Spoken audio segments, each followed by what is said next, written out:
VIP culture मिलता है। राकेश जी, आपके पास आते हुए, कांग्रेस तो ऐसी पार्टी है जो अक्सर ही हरियाणा में कानून व्यवस्था को लेकर के सवाल उठाती रहती है, बीजेपी को कटघरे में खड़े करने का काम करती रहती है। अब जो ये फैसला लिया गया है कि हरियाणा की जेलों में वीआईपी कल्चर बंद होगा, इस फैसले को आप कैसे देखते हैं? क्या कानून व्यवस्था की सरकार की विफलता के तौर पर देखते हैं या फिर सुधार की एक कोशिश? आंचल जी, पहले तो आपको आपके चैनल के माध्यम से आपके सभी दर्शकों को और मेरे जो पैनल में साथी बैठे इन सभी को नमस्कार। नमस्कार। देखिए, लगातार 2 डिबेट में मैं देख रहा हूं कि भारतीय जनता पार्टी के प्रवक्ता डिबेट के अंदर नहीं आ रहे हैं और दोनों ही बड़े महत्वपूर्ण विषय थे। तो इसी से पता चलता कि भारतीय जनता पार्टी जनता के मुद्दों पर बिल्कुल भी सीरियस नहीं है, गंभीरता से बिल्कुल नहीं लेती है। इन लोगों को जनता से कोई लेना देना नहीं, सिर्फ ड्रामा कंपनी उन्होंने बनाकर रखा है। और जिस तरह के राहुल गांधी जी ने आरोप लगाया ना, बिल्कुल वो सही सटीक बैठता इन लोगों पर कि यदि ये जनता के लोग होते, जनता ने चुनकर भेजा था, जनमत की सरकार ही होती तो हर चीज को समझते। लेकिन ये जनमत चोरी की सरकार है, वोट चोरी की सरकार है, इसलिए इन लोगों को आम आदमी से कोई मतलब नहीं है। अब आपने जेलों की बात की, जेलों के अंदर प्रशासन का क्या हाल है आपको पता है? जेल प्रशासन की सह पर ही ये इस तरह के करते होते हैं, वीआईपी ट्रीटमेंट दिया जाता है। बाकी जो जेल रूल रेगुलेशन है उसमें तो लगभग सभी कैदियों का सेम ही है, लेकिन ये ट्रीटमेंट मिलता किसकी वजह से? सिर्फ ये जो वीआईपी ट्रीटमेंट दिया जाता है या तो ये राजनीतिक अपराधियों को दिया जाता है या जो बड़े गैंगस्टर हैं जिनको राजनीतिक संरक्षण प्राप्त होता है, या राम रहीम जैसे लोग हैं जिनको चुनाव के वक्त प्रयोग करना होता है, इन लोगों को वीआईपी ट्रीटमेंट दिया जाता है।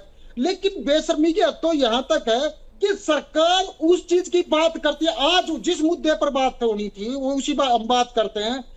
जब पुलिस डिपार्टमेंट के अंदर पुलिस के बड़े अधिकारी ही सुरक्षित नहीं है, उनका ही शोषण ये सरकार नहीं रोक पा रही है, और सरकार जेल में सुधार करने की बात करती है।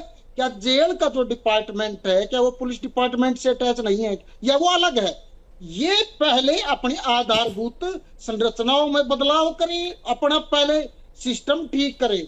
और जो हमें लगता है, हमें नहीं लगता दूर दूर तक भी भारतीय जनता पार्टी की जो वोट चोरी की सरकारें हैं, ये किसी भी मामले को या जनता से जुड़े हुए मामले को या कैदियों से जुड़े हुए मामले को गंभीरता से लेंगे, क्योंकि इनके अधिकारियों को और इनके जो मंत्री हैं इनको फालतू की बातें ज्यादा याद आती हैं। और अब जब मामला पुलिस डिपार्टमेंट पर ही आ गया है, इसके बड़े बड़े अधिकारियों पर एफआईआर दर्ज हो गई है, तो इनको अब जेलों में सुधार की बात याद आई। ये एक मुद्दे को दबाने के लिए दूसरा मुद्दा क्यों लेकर आते हैं? ये बिल्कुल गलत बात है। तो यानी राकेश जी, आप ये मानते हैं कि जो फैसला लिया गया है कि गैंगस्टर कल्चर जो है उस पर रोक लगाई जाएगी, कोई सुधार होगा या नहीं होगा? इस पर अमल भी होगा या सिर्फ हवाई बातें रहने वाली है? मैं आपको एक छोटा सा उदाहरण दूंगा, बिल्कुल छोटा सा। जो आज मामला पूरे प्रदेश के अंदर, पूरे देश के अंदर गुंजा हुआ है, जो पूर्ण कुमार जी वाला मामला है, इसका जातिगत भेदभाव, मानसिक उत्पीड़न और तो साजिश इनके खिलाफ रची गई थी। तत्कालीन जो गृह मंत्री, वैसे हम नाम लेते नहीं उनका लेकिन आज ले देते, अनिल विज, जिनको गब्बर कहते हैं, मतलब नकली गब्बर के सामने इनको बेइज्जत किया गया। जब इनके गृह मंत्री को ही शर्म नहीं है, इस सरकार को शर्म नहीं है, उनके सामने ये मामला होने के बावजूद कोई कार्रवाई।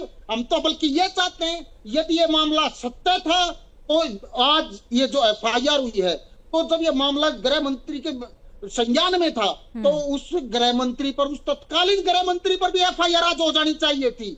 बनता है उनके ऊपर मामला, लेकिन नहीं।